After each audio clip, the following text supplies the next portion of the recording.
Hi, it's Liz from Heal at Home Pet Care, and today we are talking about anal glands, everyone's favorite topic.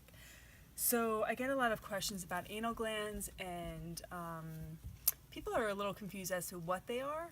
They're actually a normal gland they're inside your dog in the back end, and it's not something that you would see on the outside. So if you're seeing something sticking out of your dog's back end, it might just be a prolapsed colon or something like that. That would be something you'd want to see the veterinarian for. But the anal sacs are actually inside, and they're not something that you should see from the outside.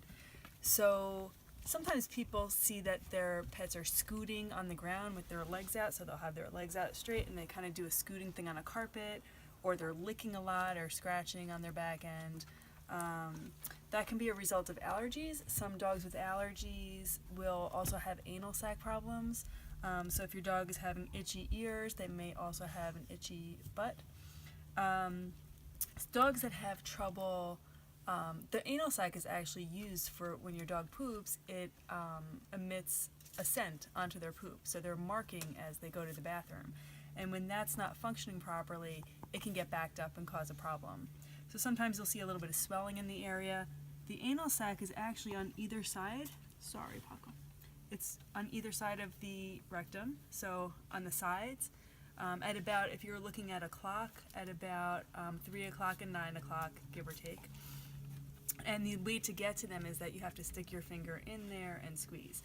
So it's not something I recommend people do at home on their own. I would recommend having someone teach you how to do it, your veterinarian or your groomer. And I think sometimes the groomers will tend to do this a little bit too often. If there's not a problem, don't touch it. You don't want to cause a problem back there. But if your dog is having a problem, or your cat also, your veterinarian or a technician or a groomer can help you with that.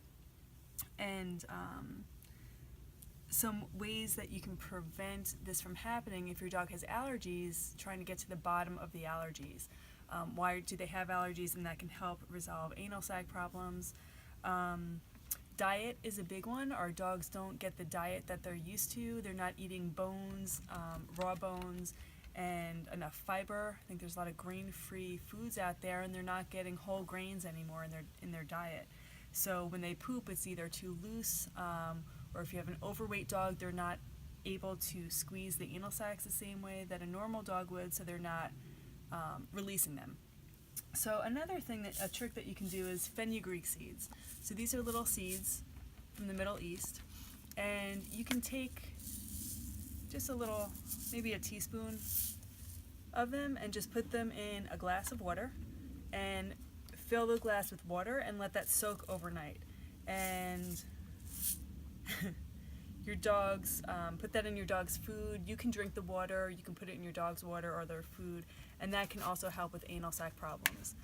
So hopefully that's helpful. If you think you have an issue with your dog or your cat's anal sacs, just try to get some help for that. You can learn how to do it at home, but it's helpful if you have someone show you what to do. Okay, we'll see you next time.